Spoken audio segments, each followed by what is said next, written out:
le judaïsme représentait aussi Ève. Le problème n'est pas Adam, c'est Adam et Archange qui disputent Ève. Alors ici, Ève a été prise par l'archange. Alors Ève, comme Adam aussi a la vie, Ève a attiré Adam vers le bas. Vous comprenez? Alors, de même ici, la religion maintenant représente qui? Ève. Ici, il y a maintenant l'archange et le Messie qui doivent disputer l'église, la religion. Vous comprenez? Si la religion s'attache à l'archange, l'archange fait tomber Ève, fait tomber l'église. Vous comprenez? Alors, c'est pourquoi le judaïsme ici, il y avait cette dispute-là. Alors, quand nous parlons de l'archange c'est qui? L'archange vient de la création aussi de Dieu ici. Ouais? C'est aussi quelqu'un que Dieu a créé. C'est quelqu'un qui travaille avec Dieu. Et il va s'opposer à Dieu. Il va s'opposer à la vérité de Dieu. Et il devient maintenant Satan. Vous comprenez? Celui qui était l'archange, Lucifer, la lumière qui devait éclairer même Adam et Ève. Il devient Satan quand il s'oppose à la loi de Dieu. Je ne sais pas si on se comprend. De même, ici, celui qui guide ici, c'est l'archange. Comme Jean-Baptiste. Il est sorti du judaïsme. Ouais, il était l'archange pour guider toute une église. Alors, il doit devenir Satan quand il va s'opposer à Dieu. Ouais, Dieu lui montre Jésus. Lui-même a dit, j'ai vu. Mais il va douter après. Est-ce que réellement c'est lui? Automatiquement, là, il devient portion de qui? De Satan. Vous comprenez? Et ici, qu'est-ce qui s'est passé? Ici, Ève a attiré Adam dans le mal. Mais ici, qu'est-ce qui s'est passé? Ève n'a pas réussi à attirer Adam dans le mal. Vous comprenez? Adam est parti du côté de Dieu. Ève est tombée là-bas. Toute l'église est tombée. Vous me comprenez bien? Ici, Adam et Ève tous étaient volés. Mais ici, c'est Ève seule, l'église, qui est tombée. Est-ce que vous me comprenez? Alors, maintenant, l'église, comme c'est tombé, maintenant, comme Adam était du côté de Dieu, c'est pourquoi Adam doit encore revenir. Ici, Adam n'est pas revenu. Parce que lui aussi, lui-même aussi est tombé. Mais ici, comme Adam n'est pas tombé avec Ève, Adam est retenu du côté de Dieu. C'est pourquoi Adam doit encore revenir. Vous comprenez? Il doit revenir quand? À condition que Ève se prépare de nouveau. Voilà pourquoi le christianisme est venu comme une nouvelle Ève. Vous comprenez ça? Le christianisme doit maintenant se préparer. C'est pourquoi aujourd'hui dans l'église, on dit que l'église, c'est l'épouse de qui? De Christ. Qui attend maintenant quoi? Le mariage ici. Vous comprenez ça? Si Ève, non, il ne faut pas, des choses importantes, il ne faut pas créer les désordres. Quand vous allez rire, tout le monde va rire et on ne comprendra plus. Je ne sais pas si vous comprenez. Donc, il faut comprendre à quelle raison on dit que le christianisme, la raison, c'est l'épouse de Christ. Ici, Adam et Ève devaient être, Dieu devait bénir leur mariage. Cela n'a pas été fait. Ici, il a fallu que Dieu bénisse le mariage de Ève, ici l'épouse, et d'Adam. Cela n'a pas été fait, mais du moins, Adam était resté du côté de Dieu. Alors, l'échec, donc, toute l'église, toute Ève est tombée là-bas. Il fallait préparer maintenant le christianisme. Alors, le christianisme vient pour la même épreuve. Qu'est-ce qu'on attend ici? Dès que le mariage s'est fait, le royaume de Dieu commence. Dans le mariage. Vous comprenez ça? Alors, ici, on attendait ça. Ça n'a pas eu lieu. Alors, il n'y a pas de royaume de Dieu. Alors, maintenant, ici, on attend que si le mariage se fait ici, automatiquement, le royaume commence au niveau de cette famille. C'est pourquoi tout le monde, toute la région attend les noces de l'agneau. Vous comprenez? Quand vous lisez la Bible, on dit quoi? Dieu entre dans le règne lorsque les noces de l'agneau ont lieu. Ouais? Est-ce que vous comprenez ça? Quand vous lisez d'Apocalypse, Apocalypse 19, 6, j'ai entendu des bruits comme les eaux, comme les canets, ainsi de suite, disant, Alléluia, notre Dieu entre dans le règne. Réjouissez-vous, soyez dans l'allégresse, car les noces de l'agneau sont venues. Donc, Dieu entre dans le règne dès que les noces de l'agneau ici se font. Satan est entré dans le règne quand les noces de Satan ont dit, quand seulement Adam et Ève se sont mariés selon la volonté de Satan, le règne de Satan commence. Donc c'est ces noces-là qui déterminent le début, soit du royaume de Dieu, soit du royaume de Satan. Je ne sais pas si on se comprend. Si seulement l'épouse ici se connecte à son Adam, suivant la volonté de Dieu, c'est le début du royaume. Vous comprenez ça? Alors, donc, c'est pourquoi on attend ici, toute la religion ici attend les noces. Mais malheureusement, ils ne comprennent pas. Ils ne comprennent pas pourquoi on appelle l'église l'épouse de Christ. Parce que quand nous disons que l'église est l'épouse de Christ, la Bible appelle aussi l'église le corps de Christ. Est-ce que ce n'est pas ça? L'église est appelée épouse de Christ, l'église aussi est appelée corps de Christ. Est-ce que vous savez ça? Oui. Pourquoi l'église est appelée épouse de Christ et corps de Christ? Oui. Parce que si le Christ a un corps qui s'appelle église, mais le Christ a aussi un corps physique. N'est-ce pas ça?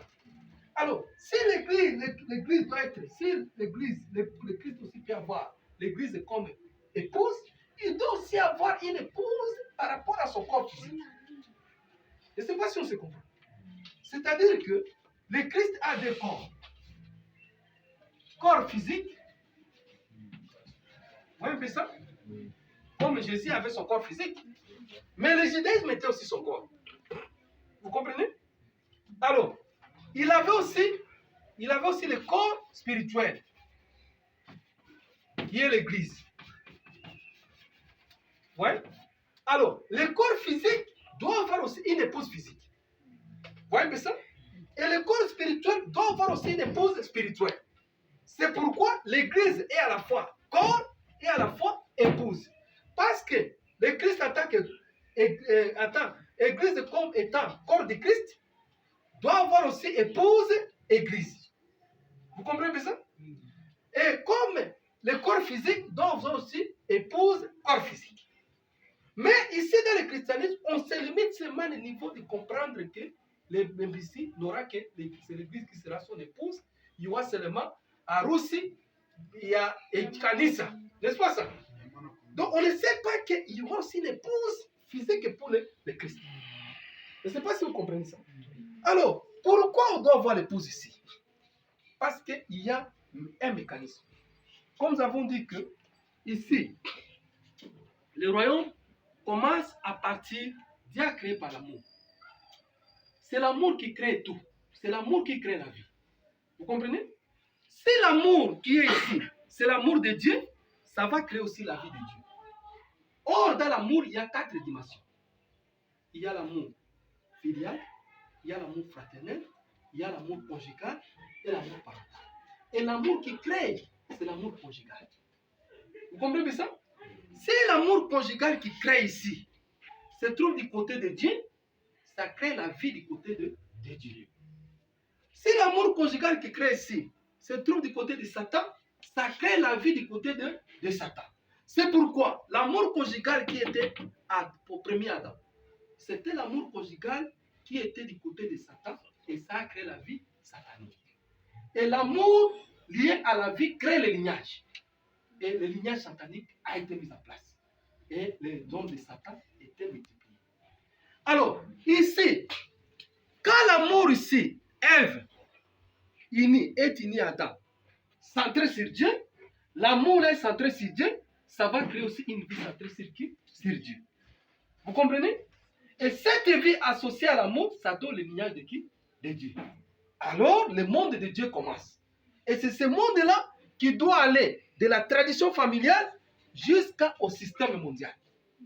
Et ce système-là, ça sera le vrai système. Les hommes-là qui sont nés du côté de Dieu, ça sera des vrais hommes. Alors, nous avons dit que le royaume des cieux, c'est deux choses. Une vraie personne avec le vrai système. Je ne sais pas si on se comprend. Voilà pourquoi, à travers Jésus ici, il a fallu qu'il puisse se mettre. Il a enseigné, Seigneur, il a enseigné pour montrer aux hommes le vrai système. Mais ce vrai système ne suffit pas. Il faut aussi avoir maintenant de vraies personnes. Alors, ces vraies personnes devaient venir de sa création. L'amour centré sur Dieu devait donner de vraies personnes. Dans ce cas, le royaume de Dieu devait être. Je ne sais pas si on se comprend. Alors voilà pourquoi le christianisme est venu pour corriger les règles du judaïsme. Alors, le christianisme devait corriger tout ce qui était dans le judaïsme ici. Mais ce que nous voyons aujourd'hui, le christianisme a plutôt commencé à repris encore des erreurs du judaïsme. Ici, on attendait le Christ qui devait défendre le ciel. Ici aussi, on attendait le Christ qui devait défendre le ciel. Vous comprenez ça? Les mêmes erreurs encore sont reprises. C'est ça le plus. Alors, aujourd'hui, nous vivons le temps de la fête.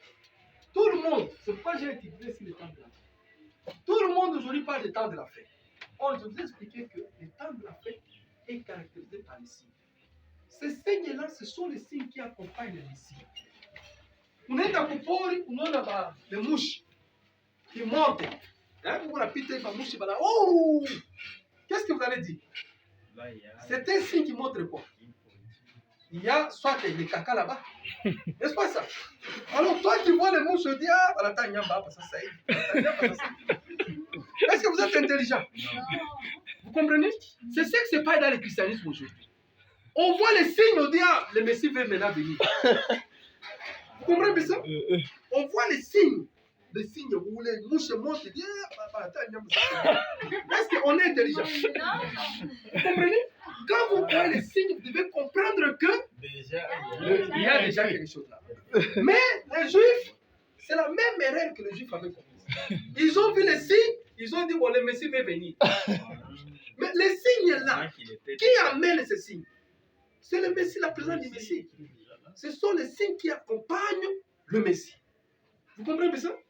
Alors, aujourd'hui, tout le monde parle du temps de la fête. Ça a commencé depuis les adventistes là. Depuis Miller.